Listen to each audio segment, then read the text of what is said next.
ನಮಸ್ಕಾರ ವೀಕ್ಷಕರೇ, ಜನರ ಕೂಗು ನ್ಯೂಸ್ಗೆ ಸ್ವಾಗತ. ವಾರ್ತೆಗಳ ಮುಖ್ಯಾಂಶಗಳು.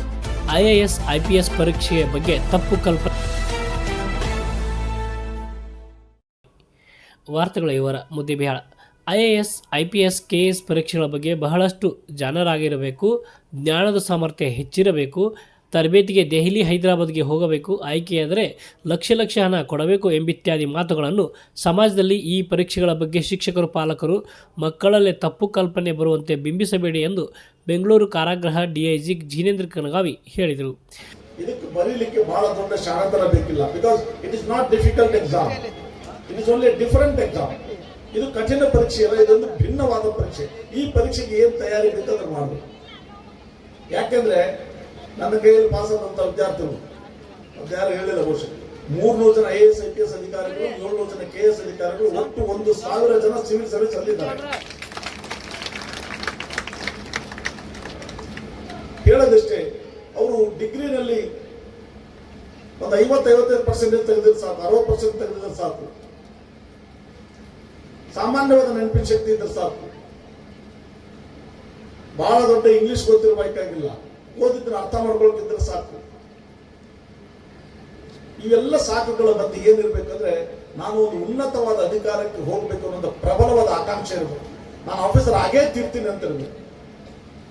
ಇಲ್ಲಿ ಏನಾಗಿದೆ ಅಂದ್ರೆ, ಡಿಗ್ರಿ ಮುಗಿದ ತಕ್ಷಣ ನೌಕರಿ ಆದ ತಕ್ಷಣ ಚೌಕರಿ, ಶುರುವಾಯಿತು ಸಂಸಾರ, ಇಷ್ಟಕ್ಕೆ ಸೀಮಿತ ಆಗಿಬಿಟ್ಟಿದೆ.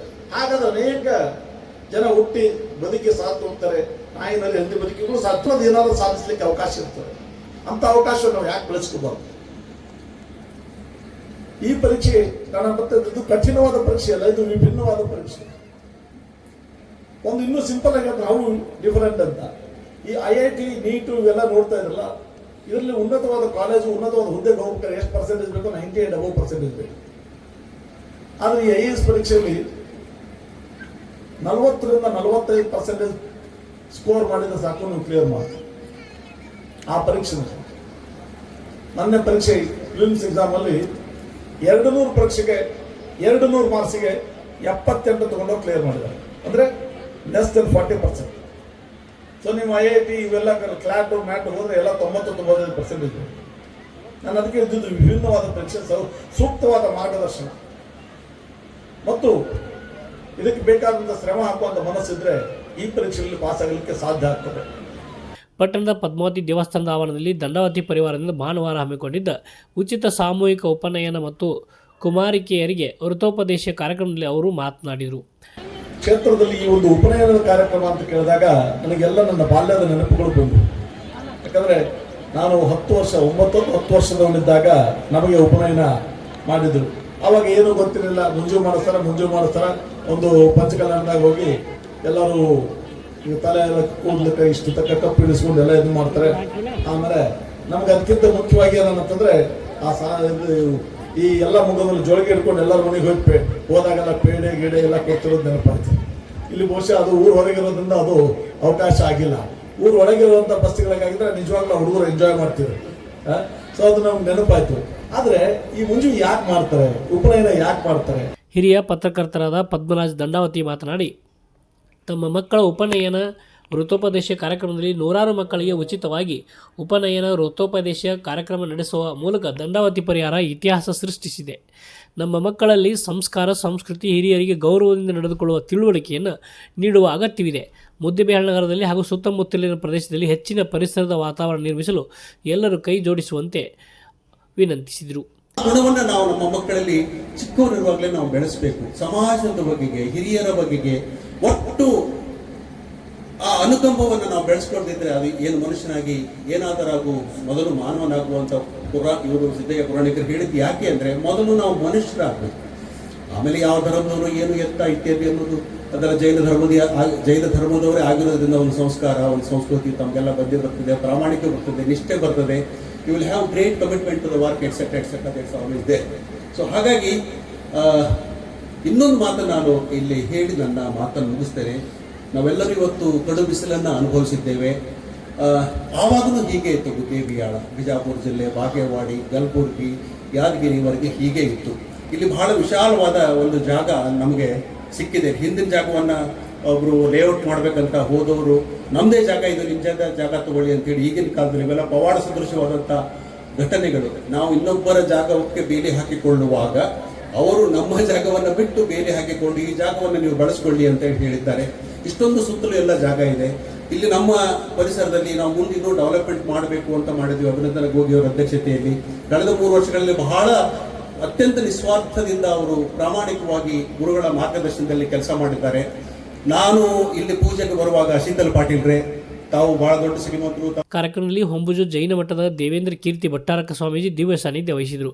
ಪದ್ಮಾವತಿ ಟ್ರಸ್ಟ್ ಅಧ್ಯಕ್ಷ ಅಭಿನಂದನ್ ಗೋಗಿ, ಕೆಜಿಎ ಉಪಾಧ್ಯಕ್ಷ ಶೀತಲ್ ಪಾಟೀಲ್, ರಬಕವಿ ಗಣಪತರಾವ್ ಹಜಾರೆ, ಚಡಿಚಣದ ಉದ್ಯಮಿ ಬಾಹುಬಲಿ ಮುತ್ತಿನ್, ದಾವಣಗೆರೆಯ ಎಸ್ಕೆ ಟಾಕಪ್ಪ, ಹರಿಹರದ ಜೀನಿಚಂದ್ರ ಶಾಂತಪ್ಪ, ಅರಸೀಕೆರೆಯ ರಾಜು ಶೆಟ್ಟಿ, ಕಾರ್ಯಕ್ರಮದ ನೇತೃತ್ವ ವಹಿಸಿದ ಮಾಣಿಕ್ ಚಂದ್ ದಂಡಾವತಿ, ರಾಜೇಂದ್ರ ದಂಡಾವತಿ ಕುಟುಂಬದವರು ಉಪಸ್ಥಿತರಿದ್ದರು. ಸುನೀತಾ ಉಪಾಧ್ಯ ಪ್ರಾರ್ಥಿಸಿದರು. ಶೈಲಾ ಗೊಂಗಡಿ, ರಾಜು ಒಂದುಕುದುರಿ ನಿರೂಪಿಸಿದರು. ಜೆಪಿ ಶೆಟ್ಟಿ ಸ್ವಾಗತಿಸಿದರು. ಹಿರಿಯ ಸಾಹಿತಿ ಅಶೋಕ್ ಮಣಿ ಪ್ರಾಸ್ತಾವಿಕವಾಗಿ ಮಾತನಾಡಿದರು. ಕಾರ್ಯಕ್ರಮದಲ್ಲಿ 180 ಮಕ್ಕಳಿಗೆ ಉಪನಯನ ವೃತ್ತೋಪದೇಶ ಕಾರ್ಯಕ್ರಮ ನಡೆಸಿಕೊಡಲಾಯಿತು. ಅವರ ಅನುಗ್ರಹವನ್ನು ಎಲ್ಲರ ಮೇಲೆ ಇರಲಿ ಅಂತೇಳಿ ಪ್ರಾರ್ಥಿಸ್ತಾ, ಸದ್ಧರ್ಮ ಬಂಧುಗಳೇ, ಈ ದಿವಸ ಮುದ್ದೇಬೇಡು ಸುಕ್ಷೇತ್ರದಲ್ಲಿ ಕಾಶಿನಾಥ ಸ್ವಾಮಿ ಮತ್ತು ಮಹಾಮಾತೆ ಪದ್ಮಾವತಿ ಅಮ್ಮೋರರ ಸಾನ್ನಿಧ್ಯದಲ್ಲಿ ಮಕ್ಕಳಿಗೆ ಮೋಜಿ ಬಂಧನ, ಉಪನಯನ ಸಂಸ್ಕಾರ ಹಾಗೂ ಹೆಣ್ಣು ಮಕ್ಕಳಿಗೆ ವ್ರತೋಪದೇಶ ಈ ಒಂದು ಕಾರ್ಯಕ್ರಮವನ್ನು ಆಯೋಜನೆ ಮಾಡಲಾಗಿದೆ.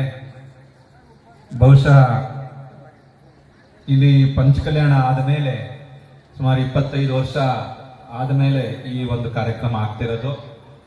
ಪಂಚಕಲ್ಯಾಣದ ಸಂದರ್ಭದಲ್ಲಿ ಬಹುಶಃ ಮೌಜಿ ಬಂಧನ ಆಗಿತ್ತು.